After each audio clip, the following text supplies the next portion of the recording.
अस्सलाम वालेकुम नाज़रीन, आप देख रहे हैं live with doctor Shahid Masood और मैं हूं ज़ारा अंसारी। नाज़रीन, पिछली नशिस्त इसी प्रोग्राम की से लेकर आज तक मुल्क में दहशतगर्दी मज़ीद उरूज पर गई है और इन्हीं दिनों में कोई भी दिन ऐसा नहीं गुजरा है कि दहशतगर्दी की मज़मूम कार्रवाई ना हुई हो। अब तक 100 से ज़ायद अफराद दहशतगर्दी का निशाना बन चुके हैं और एक बार फिर सख्त सर्दी के आलम में हज़ारा बहन भाई हमारे सड़कों पर मैयतें रखकर एहतजाज कर रहे हैं। इसी तमाम सूरत हाल में हुकूमती पॉलिसी नजर नहीं आ रही है। जैसा कि इसी प्रोग्राम की एक नशिस्त में हम ये कह चुके हैं कि तालिबान के साथ मुज़ाकरात होते दिखाई नहीं दे रहे हैं और ऐसा ही हुआ, लेकिन तमाम सूरत हाल पर हुकूमत कैसे काबू पाती है और क्या पॉलिसी अपनाती है ये अभी तक सामने नहीं आया है। आज के प्रोग्राम में इसी तमाम सूरत हाल पर बात करेंगे। आपकी शमूलियत का भी इंतजार रहेगा, लाइव कॉल्स भी आपकी लेंगे, SMS का जवाब भी देंगे और आप फेसबुक और ट्विटर पर भी हमारे साथ इंटरेक्शन कर सकते हैं। प्रोग्राम का आगाज़ करेंगे, डॉक्टर साहब की जानिब चलेंगे। अस्सलाम वालेकुम डॉक्टर साहब, कैसे हैं आप? डॉक्टर साहब मैं तो बिल्कुल खैरियत से हूँ, लेकिन अब तक ये गुज़श्ता चंद रोज़ इस नशिस्त से पहले हमने देखा कि दहशतगर्दी की एक नई लहर एक बार फिर से जारी हुई और दहशतगर्द एक बार फिर सरगर्म होते दिखाई दे। 100 से ज़ायद अफराद इन चंद रोज़ में लुकमाया जल बने। लेकिन डॉक्टर साहब बात करेंगे कि ये जो तमाम सूरत हाल है, ये जो दहशतगर्दी की लहर है, इसको आप किस तरह से देख रहे हो, इसको आप क्या नाम देंगे? देखिए, सबसे पहले तो अल्लाह ताला मग़फ़िरत करे जो बेगुनाह शहीद हुए और इस वक्त भी वहाँ पे कोयटा में लोग हज़ारा शिया कम्युनिटी के जो हमारे भाई हैं वो जनाजे लेके मैयतें लेके बैठे हुए हैं शदीद सर्दी में। और इससे पहले जब ये हुआ था इसी तरह का वाक़या, ये वाक़या तो बहुत अरसे से हो रहे हैं, लेकिन इससे पहले मुझे याद है कि गुज़रे साल जब ये हुआ था तो उसके बाद बलूचिस्तान की हुकूमत गिर गई थी। जो सूबाई हुकूमत थी वो उसके नतीजे में डिसॉल्व हो गई थी। आपको याद होगा सुप्रीम कोर्ट गवर्नर राज आ गया था वहाँ पे। और लेकिन उससे फ़ायदा कुछ भी नहीं हुआ, उससे फ़ायदा हालात जो हैं वो मज़ीद बिगड़े। और मैं इससे पहले कि मैं आगे बात आपसे कहूँ कि ये पूरी सूरत हाल क्या है, मैं आपको ये हज़ारा के हवाले से एक दो बातें आपको बताऊँ। ये जो हमारी हज़ारा कम्युनिटी है ये बेसिकली सेंट्रल अफगानिस्तान से ये लोग हैं, जो सेंट्रल अफगानिस्तान का इलाका है वहाँ से ये माइग्रेट होके ज़्यादातर माइग्रेट हुए हैं पाकिस्तान। और ये उस वक्त ज़्यादा माइग्रेट हुए, ख़ास तौर पे ये जो पॉपुलेशन बनी है, जो हज़ारा कॉलोनी हज़ारा ब्लॉक का जो इलाका है कोयटा का, उस वक्त बने जब 96 में तालिबान ने कैप्चर किया काबुल को। और ये जो कम्युनिटी थी, जो हज़ारा कम्युनिटी थी, ये इनकी मेजॉरिटी सोवियत यूनियन के ख़िलाफ़ लड़ी थी अफ़गानिस्तान में। लेकिन ये उन ग्रुप्स में थे जो कि तालिबान के मुखालिफ ग्रुप थे और इसलिए ये शुमाली इत्तेहाद के साथ चले गए थे। जब तालिबान ने कैप्चर किया काबुल को तो ये बहुत बड़ी तादाद इनकी आ गई पाकिस्तान और ये आके कोयटा में सेटल हो गए। और इनमें से अब नाम के ऊपर बहुत से लोग पूछते हैं कि ये हज़ारा क्यों, तो पुरानी वो इनकी हिस्ट्री है कि जो कहते हैं जो हज़ार जो लफ्ज़ है ना, हज़ार 1000, वो कहते हैं 1000 से ये लफ्ज़ इनका निकला है। और ये मंगोल और तुर्कों, अगर आप गौर से देखें तो सेंट्रल एशिया के फीचर्स उनमें नज़र आते हैं। तो उस ज़माने में कहते हैं कि वो हज़ार का लश्कर होता था तो वहाँ से हज़ारा लफ्ज़ निकला, लेकिन उसे कहते नज़र, तो ये वहाँ पे आके फिर सेटल हो गए। अच्छा, 9/11 के बाद ये हुआ कि जब ऑपरेशन स्टार्ट हुआ अफगानिस्तान में तो फिर सेकेंड इनकी माइग्रेशन यहाँ पे हुई, बहुत बड़ी तादाद में मजीद लोग फिर हज़ारा के यहाँ पर आ गए, कोयटा आ गए। और यहाँ पे आने के बाद ये हुआ कि क्योंकि ये नॉर्दर्न अलायंस के साथ थे तो यहाँ पे सेक्टेरियन अटैक मुझे इसी तरह से याद है कि 2002 में हुआ, 2003 में हुआ, 2004 में, तो इस कम्युनिटी पे अटैक होने शुरू हो गए क्योंकि साथ जाहिर है कि वहाँ से अलकायदा के लोग और तालिबान, प्रो तालिबान, वो लोग भी पाकिस्तान आ रहे थे, तो वो जो झगड़ा था वो फिर यहाँ पे ज़्यादा आ गया। इससे पहले मुझे याद नहीं है कि 90 की दिहाई में कभी हज़ारा कम्युनिटी को निशाना बनाया गया। तो ये अफगानिस्तान, अच्छा फिर ये और बढ़ गए, 2004 में मामला और ख़राब हुआ उसके बाद, क्योंकि हज़ारा कम्युनिटी जो है वो उसके एक कैंडिडेट अफगानिस्तान में वो नायब सदर बन गए हामिद करज़ई के साथ, तो उसका फॉल आउट फिर यहाँ पे और होना शुरू हो गया, यानी क्योंकि वो नॉर्दर्न है। तो ये बेसिकली हमारे यहाँ तो बड़ी हार्मनी में लोग रहे हैं सारे, लेकिन ये बस जो एक गड़बड़ अफगानिस्तान से यहाँ और यहाँ के वहाँ के मामलात, उसमें ये बदकिस्मती से यहाँ पे मासूम जो है वो निशाना बन रहे हैं। और चूंकि पाकिस्तान में अगर बेगुनाह बच्चों की आप देखें तस्वीरें और आप बाकी लोगों की देखें तो दिल होता है फिर मैयतें रखकर सड़कों पे वो और क्या करें ना। देखिए कोई रास्ता भी तो नहीं है ना, वो क्या वो अब यानी प्रॉब्लम ये है ना सारी कि वो टारगेट किलिंग हो या बस उड़ा देता है कोई, या कोई मार के चला जाता है या बमों से उड़ा देते हैं उनको, तो अब वो उनके पास कोई पूरे मुल्क में एहतजाज हो रहा है, अब तो पूरे मुल्क में एहतजाज हो रहा है। लेकिन मसला ये है कि चूंकि रियासत की रिट खत्म हो गई है, आपने भी कहा ना कि इसको क्या नाम देना चाहिए, एक अनारकी का लफ्ज इस्तेमाल कर सकते हैं, तवाइफुल मलूकी कह सकते हैं उर्दू में आप, कि वहां पे स्टेट की रिट खत्म हो जाए। और ये सूरत हाल बड़ी खराब होती है कि स्टेट की रिट खत्म, हुकूमत की नहीं, हुकूमत को तो छोड़ दें आप, स्टेट की अपनी रियासत की अपनी रिट खत्म हो जाए। यानी उसमें फिर ये होता है कि छोटे छोटे मलेशिया उस पर अपने हाथ में लॉ एंड ऑर्डर ले लेते हैं, वो डिक्टेट करवाने लगते हैं। अभी भी आप सड़कों पे देखें तो आपको लोग नजर आएंगे, मुजाहिरीन हैं या जो भी हैं, वो ट्रैफिक कंट्रोल कर रहे हैं, वो बाजार खुलवा रहा है, कोई भी दुकानें। रियासत की रिट कैसे एक बार फिर से बहाल हो सकती है? नहीं, रियासत को देखिए ना, रियासत को तो आना पड़ेगा ना सामने, रियासत को तो सामने आना पड़ेगा। ये आपके जो केपीके के अंदर हालात हैं, जो आपके कबायली इलाकों के हालात हैं, जो कराची के हालात हैं, जो कोयटा के, तो पूरा मुल्क, लेकिन रियासत की रेट खत्म हो रही है। यानी पुलिस के बेचारे खुद सिक्योरिटी वाले, वो आपको पता है कराची में जो कुछ हो रहा है, और कराची में खुद पुलिस वाले जो है वो निशाना बन रहे हैं, यहाँ पे आपके फौज के लोग निशाना बन रहे हैं। ये जीएचक्यू पे अटैक हुआ है, हम तो इसको बाजार का अटैक दे रहे हैं रावलपिंडी में, लेकिन बेसिकली जीएचक्यू पे अटैक हुआ है। और उसके बाद जाहिर है कि शुमाली वजीरिस्तान में मीर अली पे बॉम्बिंग हुई, बाकी जगह बॉम्बिंग हुई, लेकिन मसला जो है वो हल नहीं हो रहा।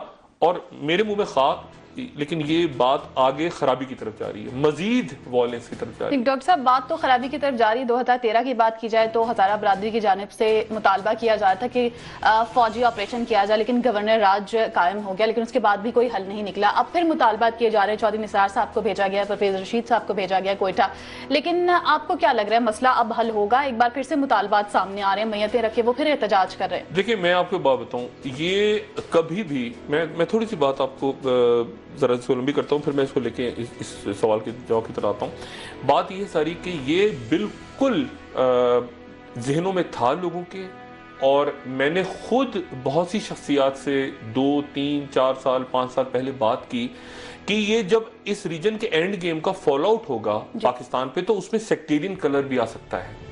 उस वक्त ये बात होती थी कि जी लिबरल और या सेकुलर और रिजत पसंद या राइट और लेफ्ट, और मैं हमेशा ही बात कहता था, और मेरे साथ और भी लोग इस बात पे एग्री करते थे कि नहीं, ये ध्यान में रखें कि इसमें सेक्टेरियन कलर ना आ जाए। क्योंकि देखिए, मिडिल ईस्ट में क्या कोई तस्वर कर सकता था कि सीरिया आ जाएगा दरमियान में? सीरिया में तकरीबन, सीरिया के एक बड़े, शाम के बड़े हिस्से पे अलकायदा, प्रॉपर अलकायदा आ गई है। 3 साल, जो मैंने पहले कहा था, 3 साल पहले अमेरिका चला गया इराक के बड़े हिस्से पे, फलूजा में 10,000 का ऑपरेशन हुआ था, 10,000 नेटो की फौज का, वो टोटल चला गया। वहां झंडे लहरा रहे हैं अलकायदा के, प्रॉपर अलकायदा। लेबनान में किसी वक्त जंग शुरू, यानी इसको जो सेक्टेरियन कलर है, सेक्टेरियन कलर पाकिस्तान में आएगा, इस बात का मेरे जैसे अहमद जो है उसको जिक्र कर रहे थे, और मुझे डर है कि ये आगे ना बढ़े। ऑपरेशन की जो आपने बात की ना, देखें मसला क्या है कि मसला कि ऑपरेशन कहाँ होगा, ये तो वहाँ पे जाके बॉम्बिंग हुई। जाहिर है, मैंने पहले भी कहा था कि जनरल राहिल शरीफ जो हैं वो क्विक फिक्स, मतलब उनका ये है कि फौरन करो, मतलब वो ये लंबा चौड़ा हिसाब किताब देखने की शायद उनकी शख्सियत नहीं है इस तरह की कि वो बैठ के इंतजार करेंगे जी बॉम्बिंग हो रही है और ये हो रहा है और लोग मर रहे हैं और फौजियों पे हमला हो रहा है और रियासत को चैलेंज किया जा रहा है। उन्होंने फौरी तौर पर रिएक्ट किया। लेकिन मसला ये कि क्या उसके नतीजे में 2 चीजें हुई। एक तो ये नतीजा हुआ उसका कि वहां से आईडीपीज बड़ी तादाद में निकले, जिनके बारे में मुतजाद राय आ रही है।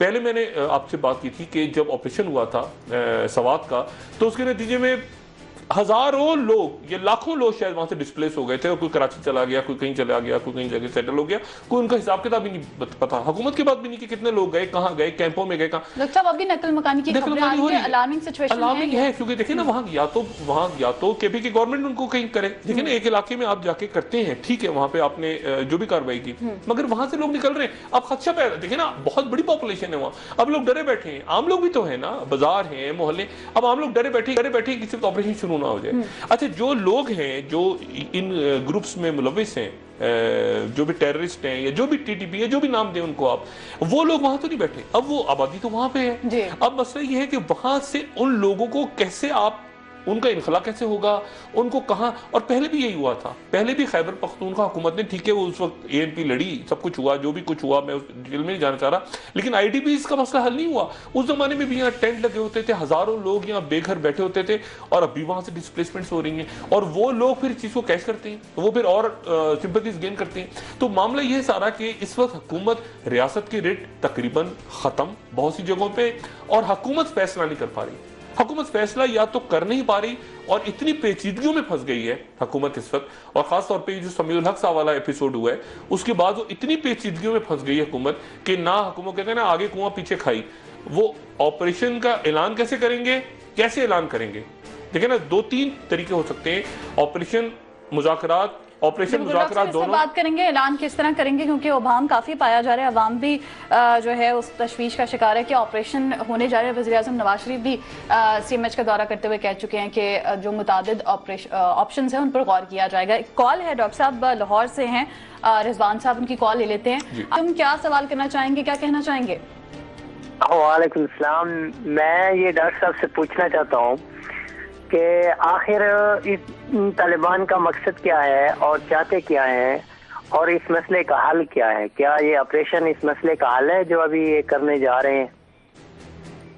जी ठीक, बहुत शुक्रिया रिजवान आपका। डॉक्टर साहब चाहते क्या है, क्या ऑपरेशन हल है? देखिए ये तो ग्रुप क्या चाहता है ये मुझे नहीं पता। एक तो एक ग्रुप है नहीं, ये तो एक 50 के करीब ग्रुप्स हैं, ठीक है ना, और एक होता तो एक की कोई ख्वाहिश होती तो एक ही ग्रुप होता ना। हुकूमत खुद भी कहती है कि बहुत सारे ग्रुप्स हैं, छोटे छोटे ग्रुप्स बने हुए हैं, मुख्तलिफ एजेंसियों में ग्रुप्स हैं। जो एजेंसी है, ये एजेंसियां, मैं इंटेलिजेंस एजेंसी नहीं कह रहा, मैं वो जो फाटक एजेंसीज है उनकी बात कर रहा हूँ। उन एजेंसीज में फिर आपस में उनकी लड़ाइयाँ हैं, फिर पंजाबी तालिबान है, फिर कुछ और नाम किसी ने ले लिया, कोई बैंड ऑर्गेनाइजेशन है। तो क्या चाहते हैं, सेक्टेरियन ग्रुप्स भी हैं इसमें, अलग अलग सबकी कहानी है, ठीक है।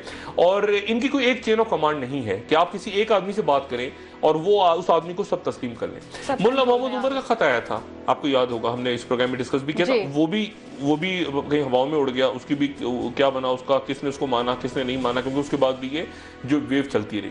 और अब इस वेव में आ गए से अभी चाहते क्या है, देखिए इसमें क्रिमिनल ग्रुप्स भी हैं, इसमें क्रिमिनल ग्रुप्स बहुत बड़ी तादाद में है। देखिए ना, अफगानिस्तान में ये ध्यान में रखें कि अफगानिस्तान में दूसरी किस्म की लड़ाई हो रही है। वहां पे आईडीज की बॉम्बिंग हो रही है, वहां पे आपके गैर मुल्की ट्रूप्स के ऊपर अटैक्स हो रहे हैं, सब कुछ हो रहा है। वहां ये नहीं हो रहा कि वहां पे वो अफगान फौजियों को ले जाकर उनके गले काट दें, ये नहीं, अफगान फौजियों पे टैक्स जरूर, ये जो आपके यहाँ चला हुआ ना, या भत्ते की पर्चियां चली जाए वहां पे, मतलब वहां क्राइम दूसरे अंदाज, ये जो आपके यहाँ बर्बरियत हो रही है ना, मतलब वहां तो वो एक अलग कहानी है कि अफगानिस्तान में क्या हो रहा है। आपके यहाँ तो वहां को 50 ग्रुप नहीं बने हुए, वहां को ऐसा नहीं हो रहा कि फलाना ग्रुप तो कंधार की तालिबान कंधार और तालिबान ये वो, मतलब वहां अलग। आपके यहाँ तो क्रिमिनल ग्रुप्स आ गए हैं बहुत बड़ी तादाद में। और मसला ये कि जो उसमें सेक्टेरियन कलर आया है, मैं सिर्फ एक बात यहाँ पे आपको और बताऊं, ये अब जो कराची का मामला है, कराची के अंदर, कराची में देखें ना, अब कल दोबारा एहतजाज होने जा रहा है मुफ्ती उस्मान के ऊपर। मैंने पहले बात आपसे पिछले हफ्ते भी की थी कि मुफ्ती उस्मान साहब का जो कत्ल हुआ है, समीउल हक साहब के सिंध के अमीर का कत्ल, मैंने आपको ये बताया था, और मैं इस पे बहुत ज्यादा बात नहीं करना चाह रहा, लेकिन मैं सिर्फ इतना कह रहा हूँ कि उस कत्ल को बहुत सीरियस लें। वो कत्ल एक बहुत बड़ा इवेंट है, जो मुफ्ती उस्मान का कत्ल हुआ है कराची में, जिस पे एहतजाज हो रहा है कल, वो एक बहुत बड़ा वाकया है। मुफ्ती उस्मान, और टीटीवी ने मजम्मत भी की थी। मजम्मत नहीं, उसमें आपको एक और बात बताऊं, मैंने आपको लास्ट वीक बताया था कि वो मौलाना असफंदियार साहब के साहबजादे जिन्होंने उनकी नमाज जनाजा पढ़ाई थी जी। और मौलाना असफंदियार साहब जो हैं वो मुल्ला उमर के बड़े करीबी साथी, और मुफ्ती शामज़ई भी उस मदरसे के। मैं सिर्फ दो बातें यहाँ पे कहूंगा, उसके बाद मैं इस टॉपिक से हट जाऊंगा। सिर्फ दो टॉपिक। डॉक्टर साहब एक कॉल ले लें, उसके बाद इन दो बातों पर आएंगे। एमएल है सवाल से। जी एमएल साहबा, क्या कहना चाहेंगी? अस्सलाम वालेकुम जी। मेरा सवाल है जी डॉक्टर साहब से कि चौधरी निसार साहब ने कहा कि हमने मौलाना समीउल हक साहब को इख्तियार दिया है कि वो तालिबान के साथ बातचीत करें, और आज बयान आया है कि हमने मौलाना साहब को कोई ऐसे बात उनके साथ नहीं कहा है, न उनको ये इख्तियार दिया है कि वो तालिबान के साथ मुज़ाकिरात करें। तो ये हुकूमत ने इस हमारे ये कीमती वक्त जाने गिरते हैं, हमले होते, पाक होते, मासूम लोगों पर होते, तो हमारा इतना वक्त, इस कौम का इतना वक्त क्यों तबाह बर्बाद किया? जी ठीक, बहुत शुक्रिया आपका कॉल करने के लिए। डॉक्टर साहब कंफ्यूजन हो गई है मौलाना समीउल हक साहब की। कल मैं आपको बताता हूँ, मौलाना समीउल हक साहब प्रेस कॉन्फ्रेंस करने जा रहे थे। असल में वो प्रेस स्टेटमेंट नहीं देने जा रहे थे, वो प्रेस कॉन्फ्रेंस करके बताने जा रहे थे कि क्या हुआ है, लेकिन फिर वो खामोश हो गए, बिल्कुल उसी तरह जिस तरह मौलाना असफंदियार साहब ने खामोशी इख्तियार की, जिनका मैं जिक्र कर रहा था कराची में। लेकिन कराची का जो कत्ल हुआ है ना, वो ये सारी दहशतगर्दी जो कुछ हो रहा है, उसको मैं चाह रहा हूँ कि दो बातें सिर्फ आपको बताऊं। एक तो मौलाना असफंदियार जो उनके वालिद हैं वो मुल्ला उमर के दोस्त, दूसरा उस मदरसे में मुफ्ती शामज़ई ने तालीम हासिल की। तीसरा, उस बनोरी टाउन की मस्जिद से एक और शख्सियत का ताल्लुक भी है और जिनका नाम है मसूद अजहर, मौलाना मसूद अजहर। अब ये मौलाना मसूद अजहर कौन है और कहाँ है और क्या है पूरा, इसको आप छोड़ दें। सिर्फ मैं अपने नाजरीन को याद दिलाना चाहूँगा कि उस जगह से जहाँ पे कत्ल हुआ है मौलाना मसूद अजहर साहब का भी ताल्लुक है, और ये वो जगह है जहाँ पे गालिबन पहली मुलाकात उसामा बिन लादेन और मुल्ला उमर की हुई थी जी। जो पहली मुलाकात हुई थी दोनों शख्सियात की, उसामा बिन लादेन की और मुल्ला उमर की, वो इस जगह हुई थी जिसके ये इंचार्ज थे।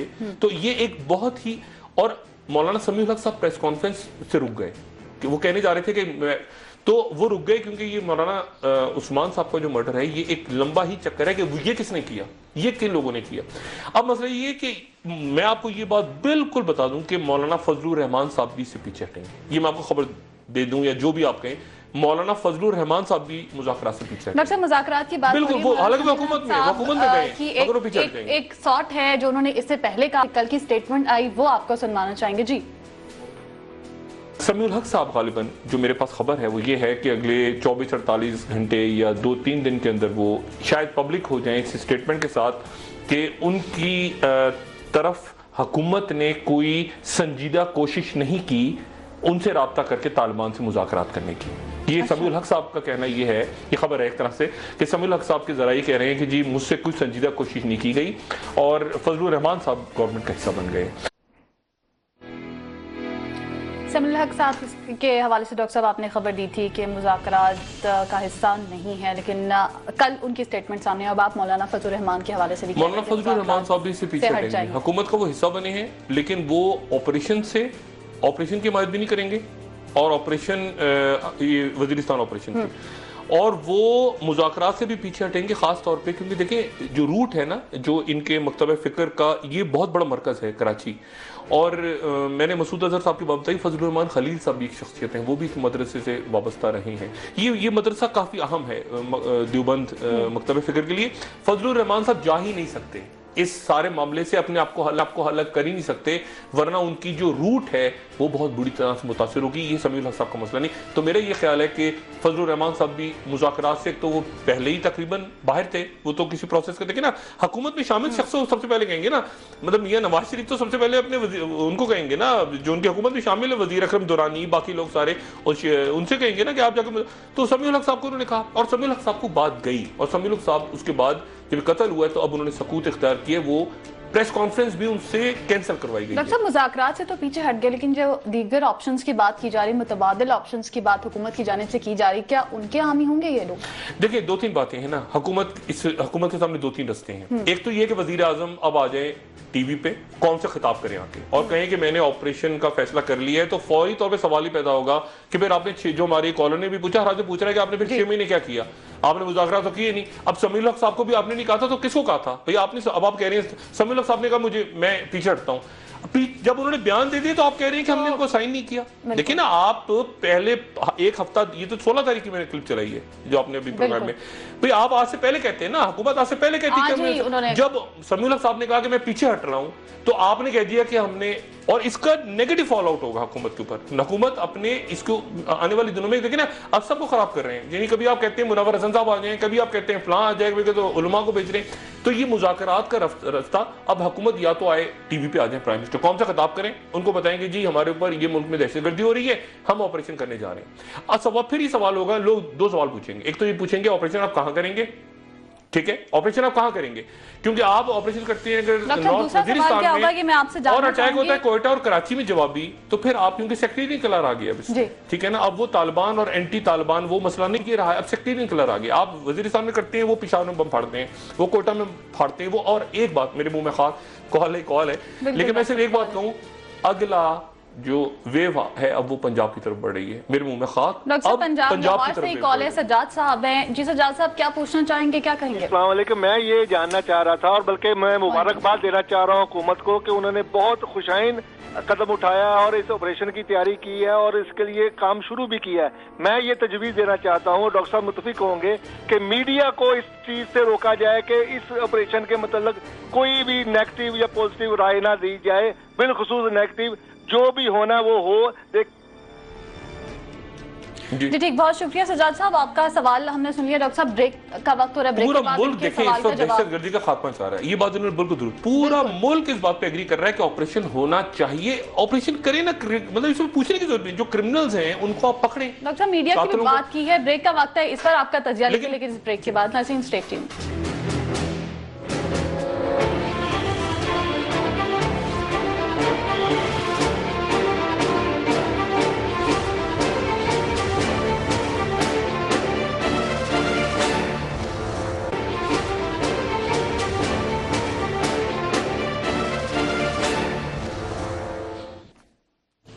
नाज़रीन, ब्रेक के बाद आपको एक बार फिर खुशामदीद कहेंगे। मौजूदा दहशतगर्दी की लहर को देखते हुए हुकूमत क्या करने जा रही है और हुकूमती पॉलिसी क्या होगी, इस पर बात कर रहे हैं। ऑपरेशन होने जा रहे हैं या नहीं, इस तमाम सूरत हाल पर भी बात कर रहे हैं।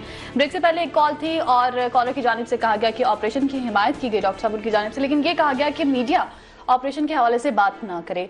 उनके सवाल का जवाब डॉक्टर साहब आप देने जा रहे थे, बीच में ब्रेक आ गई। देखिए, ऑपरेशन का तो पूछना ही नहीं चाहिए ना, एक तो ये सवाल ही अजीब सा है कि अगर हुकूमत पूछे कि जी फलाना कातिल है, फलाना चोर है, फलाना डाकू है, फलाने ने बम फाड़ दिए, फलाना बम प्लान कर रहा है, तो उसको हुकूमत लोग पूछते नहीं है, हुकूमतें पूछते हो तो खुद पकड़ते हैं जाके। ये हमारे यहाँ अजीब सिस्टम है कि जी पकड़ने के लिए कातिलों को पहले पूछे, लोगों से पूछे नहीं, लोग पूरे मुल्क के दहशतगर्दी का खात्मा। अब इस प्रायोरिटी जो है ना, प्रायोरिटी ये है कि सबसे पहले कि ये जो लोग जनाजे और मैयतें लेके बैठे हुए हैं बाहर सर्दी के मौसम में, और जो धरने हैं पूरे मुल्क में से धरने हैं, ठीक है जगह। और अमीन शेरी साहब आप उनसे मिले तो बड़े बहुत ही, यानी मेरी तो उनसे ज़ाती ताल्लुकात भी, नफीस आदमी, और वो बिल्कुल, यानी वो जो बात लोग कर रहे हैं सारी, आप पहले तो उनको सिक्योर करें ना, पहले तो आप सिक्योरिटी प्रोवाइड करें कि वो आपके यहाँ रह सकें, आपके जिंदा तो रह सके ना मुल्क में आपके।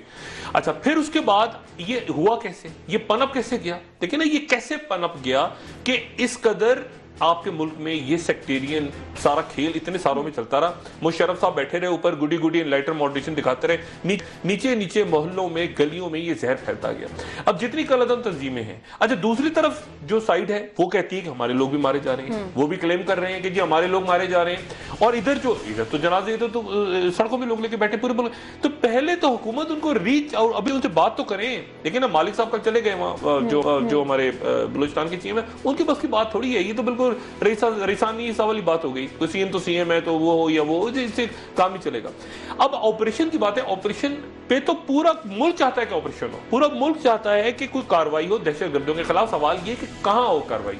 जो पॉइंट है ना, जो आज मीटिंग हुई है जनरल राहील शरीफ साहब की, आर्मी चीफ की मुलाकात हुई है मियां साहब के साथ, और जाहिर है कि संजीदा मुलाकात हुई है क्योंकि उसमें जो मौजूदगी थी, एक तो DGISI गालिबन वहां पे थे, फिर DGMO भी थे, जो कि मिलिट्री ऑपरेशन भी कुछ डिस्कस हुआ होगा, तभी DGMO भी वहां पे गए।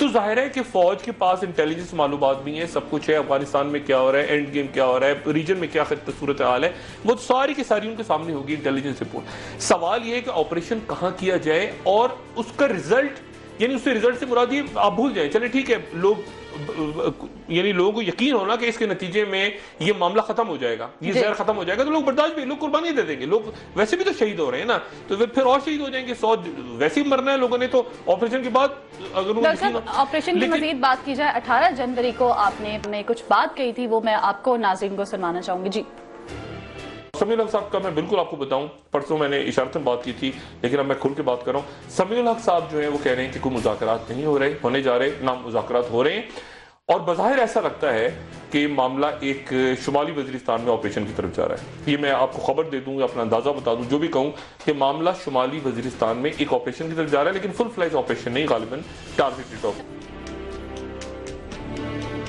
मामला शुमाली वज़ीरिस्तान की जानिब ऑपरेशन को लेकर जा रहे हैं। डॉक्टर साहब, यहाँ पे सवाल ये बनता है, आप कह चुके हैं, सवाल यहाँ पे ये बनता है जो मेरे जहन में उठ रहा है कि क्या आर्मी और हुकूमत एक ही पेज पर है अब ऑपरेशन को लेकर? नहीं, मैंने उसमें पूरी बात ही की थी कि टारगेटेड, और वही हुआ, टारगेटेड सर्जिकल स्ट्राइक्स हुई, और उसके नतीजे में पहले खबर आई कि अदनान रशीद जो एयरफोर्स में रहे पहले, फिर मुशर्रफ साहब के अटैक में इन्वॉल्व हुए, फिर उन्होंने अंसारे कैदियों की रिहाई के लिए यूनिट बना लिया सीर के नाम से, अंसारे सीर के नाम से, बहरहाल वो छोड़ दें, फिर वो जिंदा कहा गया वो हैं, फिर उज़्बेक लोगों के मारे जाने की खबर आई और 3-4 और कमांडर्स, उस मामला, और सर्जिकल स्ट्राइक्स हुए उसके बाद, वो एक अलग बात, और वो ठीक है, उसी तरह मामला जा रहा है। बात सारी वो है कि उसके नतीजे में क्या हुआ। उसके नतीजे में ये हुआ कि अगले दिन उन्होंने वहां पे आपने स्ट्राइक की आपकी फौज ने, और अगले दिन एक तो देखिए एयरफोर्स की बॉम्बिंग बड़ी सीरियस होती है, हम लोग उसको शायद ऐसे लेते हैं ना, हम लोग ऐसे लेते हैं कि जी एयरफोर्स ने बॉम्बिंग की, लेकिन जो रीजन या खित्ते में, और मैं चूंकि घूमता रहता हूँ पाकिस्तान से बाहर भी दाएं बाएं भी, जो एरियल बॉम्बिंग होती है ना, इसको बाहर की दुनिया बड़ा सीरियस लेती है। मतलब हाफिजुल असद ने बॉम्बिंग की, कद्दाफी, मतलब जब एयर स्ट्राइक्स होती है ना, इंडियन एयरफोर्स ने मतलब एयरफोर्स की स्ट्राइक बड़ी इंपॉर्टेंट, बाहर की दुनिया उसको बड़ा सीरियसली लेती है कि एयरफोर्स ने किया, तो इसका मतलब है कि मतलब काफी सीरियस है मामला, बहुत बड़ी चीज, काफी बड़ा मामला है। अच्छा, अब बहरहाल एयरफोर्स ने की स्ट्राइक। अब सवाल ये कि उसके बाद क्या हुआ, उसके बाद रावलपिंडी में हुआ, और फिर हुआ, और फिर हो रहे हैं, और फिर हुआ, और फिर कोयटा हुआ, और फिर तो बात ये है, बात मैंने वही की कि ये लोग चूंकि फैले हुए हैं, मैंने शायद किसी जगह पर ये भी बात की थी किसी नशीस में गालिबन की, शहरों में आ जाएंगे ये लड़ाई, वो जवाब शहरों में देंगे इसका।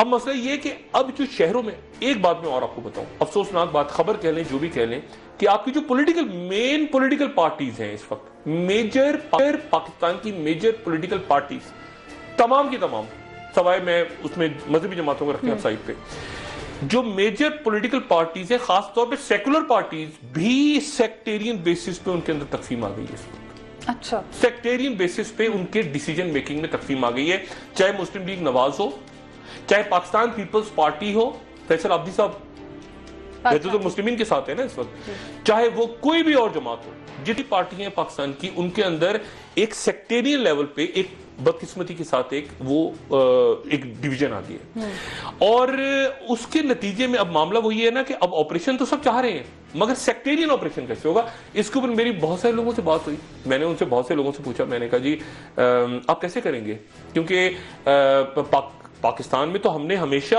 साथ साथ देखा है ना घर, हमें तो पता ही नहीं होता था, यहाँ पे मतलब मुहर्रम आया तो सबील लगी हुई है, तो सब निकले हुए हैं, मतलब सुन्नी भी उस सबील लगा के बैठे हुए हैं, शिया भी हैं साथ साथ, ईद मिलादुन नबी के, मतलब यहाँ तो कंसेप्ट ही नहीं था 80 से पहले या उससे पहले, तो ये तो बहुत तो अब तो साथ साथ रहते हैं, लोगों ने रिश्तेदारियां क्यों ही आपस में मोहब्बत से प्यार से लोग रहते हैं, तो ये, और मैं आपको सेक्टेरियन कलर की एक और खौफनाक चीज बताऊं, बदकिस्मती से जो नई स्टडीज आई, जो ज़ाहिर पब्लिक नहीं होंगी, लेकिन जो नया डाटा या नई आप समझ लें कि जो नए सर्वेज हुए हैं मुख्तलिफ, उसमें ये बताया गया है कि पढ़ी लिखी क्लास में भी, जो पढ़ी लिखी क्लास है उसमें भी बहुत ज्यादा सेक्टेरियन अंदाज में सोचा जा रहा है, पढ़ी लिखी क्लास में, यानी ये से नीचे, ये नहीं कि आप कहेंगे कि छोटे छोटे मदरसे, नहीं, ऊपर लेवल पे, इवन जो बिजनेस कम्युनिटीज हैं, इवन जो उससे ऊपर लोग बैठे हुए हैं, इवन जो ब्यूरोक्रेट, तो एक ऐसी सेक्टेरियन डिवीजन है जिसको मेरा ख्याल ये है कि हमें फौरी तौर पे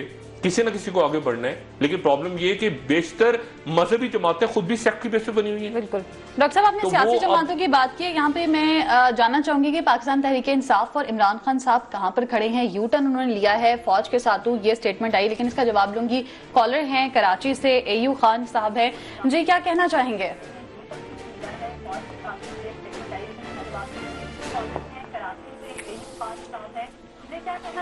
अस्सलाम वालेकुम जी डॉक्टर साहब, सबसे पहले कहना चाहूँगा कि देखें, इस वक्त जो ऑपरेशन की बातें हो रही हैं, पाकिस्तान के एक एक फर्द की डेथ के ऊपर इंतहाई अफसोस होता है, होगा और होता रहेगा।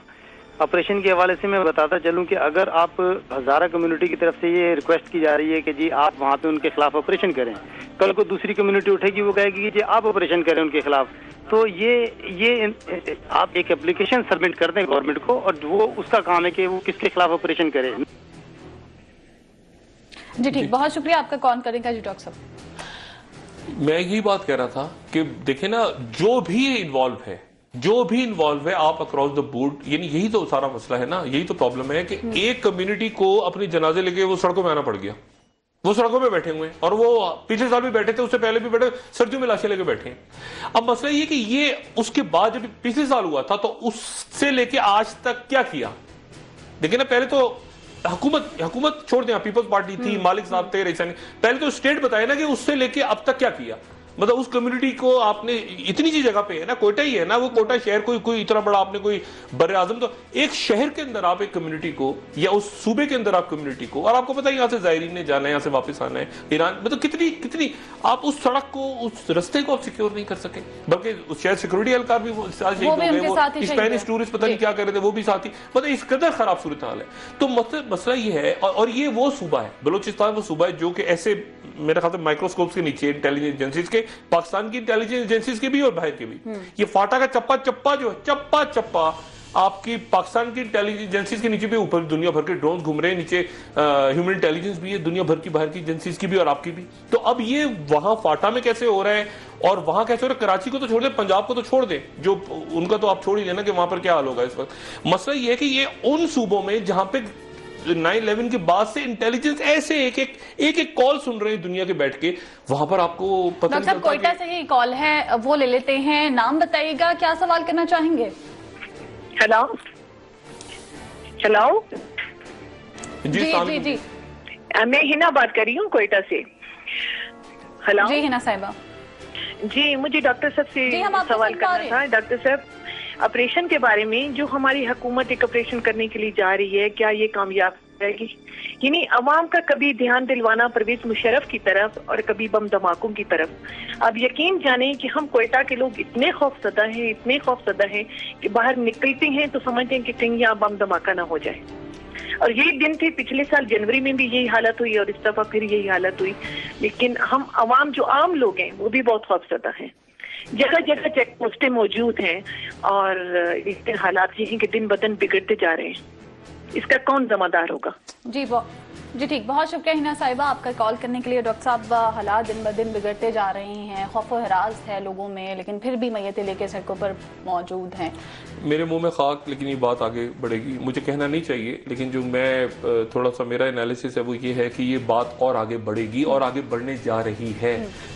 मैंने पिछले प्रोग्राम में बात की थी कि स्नैप ऐसे करके अचानक कुछ होगा, वो क्या होगा मैं उसको भी डिफाइन नहीं करना, सडनली समथिंग, क्योंकि मामला बिगाड़ की तरफ जा रहे हैं। और ये जो बयानात और ये जो कौमी सलामती पॉलिसी और फिर पोस्टपोन हो गया वो भी, और वो आगे पीछे नहीं आ रही, और फिर तहफ़्फ़ुज़ पाकिस्तान ऑर्डिनेंस बीच में आ गया, इसके नए अंडे बच्चे निकलेंगे इसमें तहफ़्फ़ुज़ पाकिस्तान ऑर्डिनेंस में, क्योंकि 90 डेज तक आप ज़ाहिर है कि इजाजत मिल गई है हसास इदारों को भी, तहफ़्फ़ुज़ पाकिस्तान ऑर्डिनेंस के हवाले से भी मज़ीद बात करेंगे। आज उसकी बात हुई है, ब्रेक का वक्त है और पाकिस्तान तहरीक इंसाफ, मियां साहब के ऑप्शन आपको बताना चाह रहा था कि मियां साहब वो भी जानेंगे इस ब्रेक करने क्या जा रहे हैं। बिल्कुल जरूर, वो सब जानना चाहते हैं कि वो क्या करने जा रहे हैं। अभी तक हुकूमत की जानिब से कुछ सामने नहीं आया। नाज़रीन, ब्रेक के बाद जानेंगे कि पाकिस्तान तहरीक इंसाफ कहाँ खड़ी है, हुकूमत क्या करने जा रही है। Stay tuned.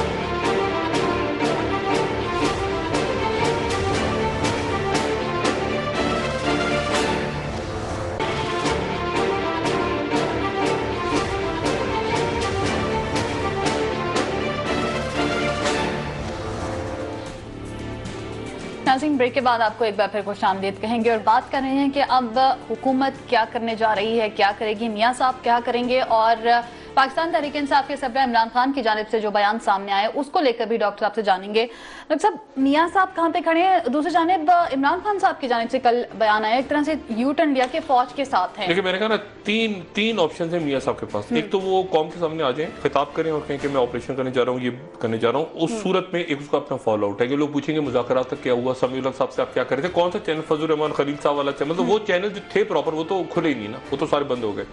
तो फिर आपने क्या किया? 3-4 महीने आपने ज़ाया किए, क्या किया इस दौरान, क्या होता रहा? चौधरी निसार साहब से लोग पूछेंगे, सारी बात करेंगे, वो फिर एक मसला खड़ा होगा। एक ऑप्शन ये कि एपीसी बुला लें, जो इमरान खान कह रहे हैं, एपीसी बुला के आप इत्तेमाद में लें, उसमें DGISI आ जाएं, उसमें आर्मी चीफ आ जाए, फिर ब्रीफ करें, जिस तरह हमेशा होता रहा है, एक ब्रीफ करें, सबको इत्तेमाद में लें, पॉलिटिकल पार्टी से पॉलिटिकल कंसेंसस बन जाए, वो बाहर चले जाएं। वहां पर फिर ये सवाल खड़ा होगा कि आपने मुज़ाकरात कैसे किए। सब पूछेंगे ना, पीपल्स पार्टी, अभी पीपल्स पार्टी कह रही है, ANP कह रही है और MQM कह रही है कि आप ऑपरेशन करें। 3 पार्टियां जो असल में मियां साहब राइट विंग पार्टी है, मुस्लिम लीग का ये वोट बैंक नहीं है, ये सारी लेफ्ट की पार्टी है या सेकुलर पार्टी है, जो भी कह लें आप इनको।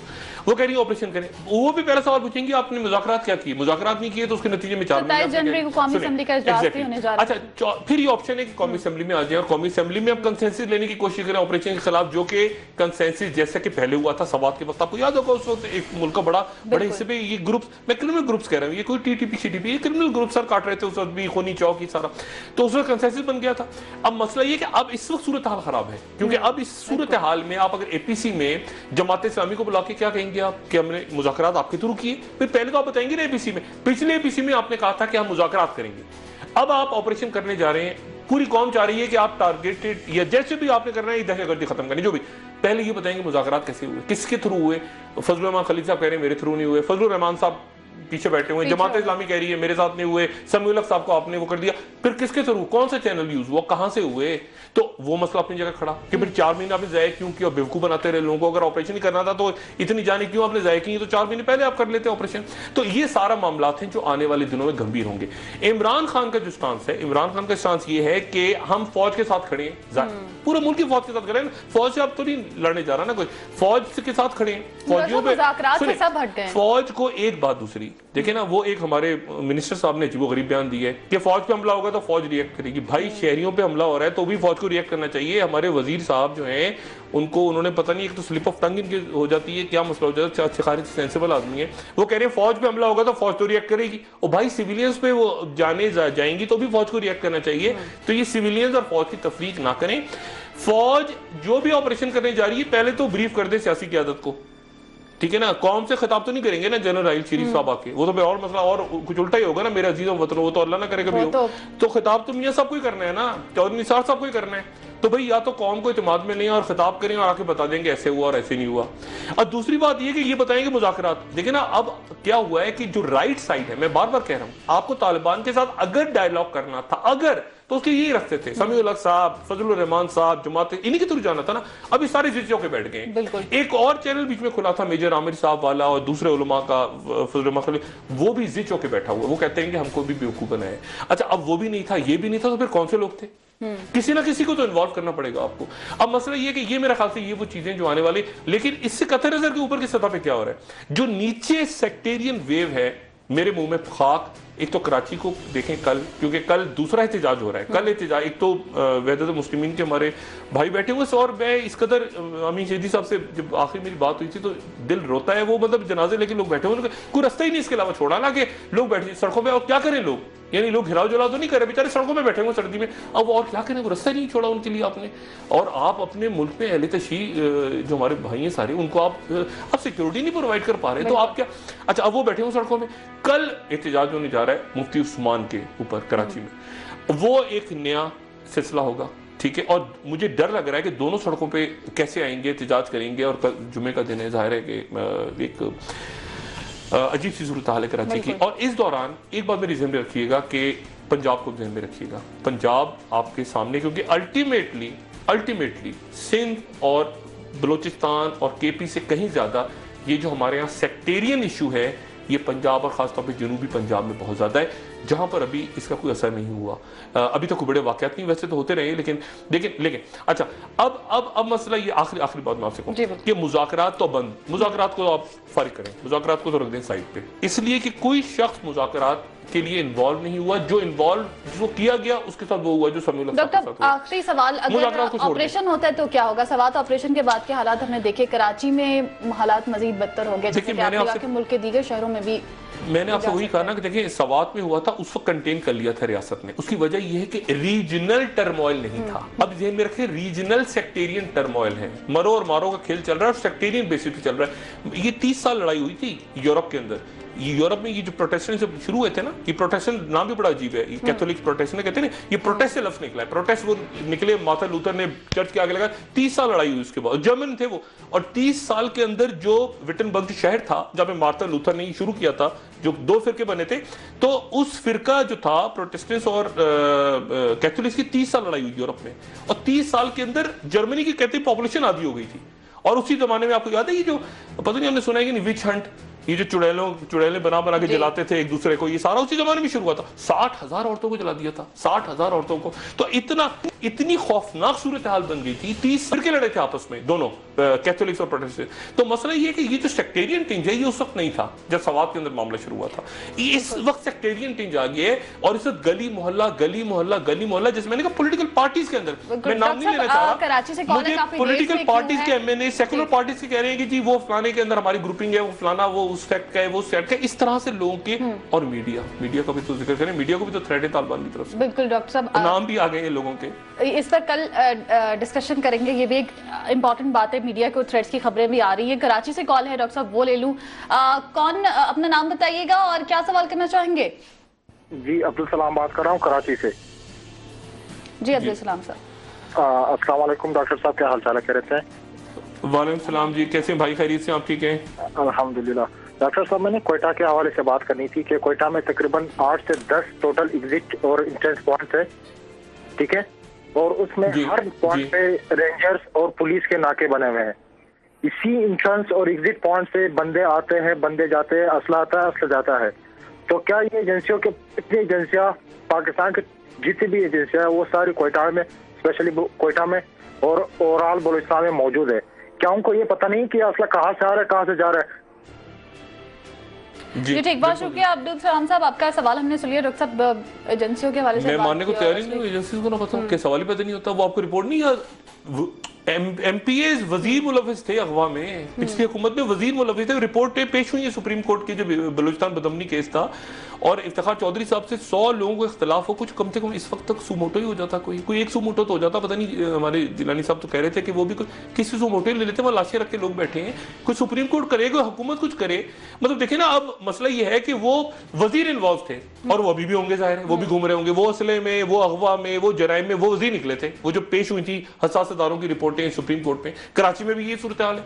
मसला अब प्रॉब्लम सारी ये है कि या तो मेरा ख्याल है कि एक फाइनल बात होनी चाहिए जनरल साहब की, मियां नवाज शरीफ साहब की, इमरान खान साहब की, बीच में बहुत सारे लोग ये जो फुलझड़ियां छोड़ रहे हैं, टीवी पे आ रहे हैं, कोई सोशल मीडिया पे लगा हुआ है, कोई उधर लगा है, ये एक होता है ना वो स्नैप, जो मैं लफ्ज़ इस्तेमाल करूं, ये स्नैप क्या होगा, ये कुछ होगा, ये मैं उसको इलैबोरेट नहीं करना चाह रहा, लेकिन मेरे इस स्नैप लफ्ज़ को याद रखें आप, ठीक है, और एक पंजाब को याद रखें आप, और एक मीडिया की कुछ सेकंड हिट को याद रखें, ठीक है। और कराची में जो शामजई साहब और ये जो कराची में हुआ, इसको ध्यान में रखें, और ये भी ध्यान में रखें कि बड़ी पॉलिटिकल रिलीजियस नहीं, बड़ी पॉलिटिकल फिगर्स, मैंने शेख रशीद साहब को जिक्र किया था, मैं और नाम यहाँ नहीं लेना चाह रहा, लेकिन मैं कह रहा हूँ, मैं फिर वो बार बार कहता हूँ, ये सारा मामला एक टिपिंग पॉइंट की तरफ जा रहा है। वो टिपिंग पॉइंट नहीं आना चाहिए, उससे पहले अगर मियाँ साहब ने बढ़ के ये मामला काबू कर लिया तो कर लिया, वरना उनकी हुकूमत, डेमोक्रेसी, ये सारे इंपॉर्टेंट पॉइंट्स हैं, इन पर डिस्कशन करेंगे आने वाले प्रोग्राम से। नाज़रीन, प्रोग्राम का वक्त बहुत खत्म हो रहा है, मेरी तरफ से आपको खुदाफिज़ डॉक्टर साहब। जी, अपना दोस्तों, रिश्तेदारों, गिरदो नवाह के लोगों का सब ख्याल रखिएगा। अल्लाह हाफ़िज़।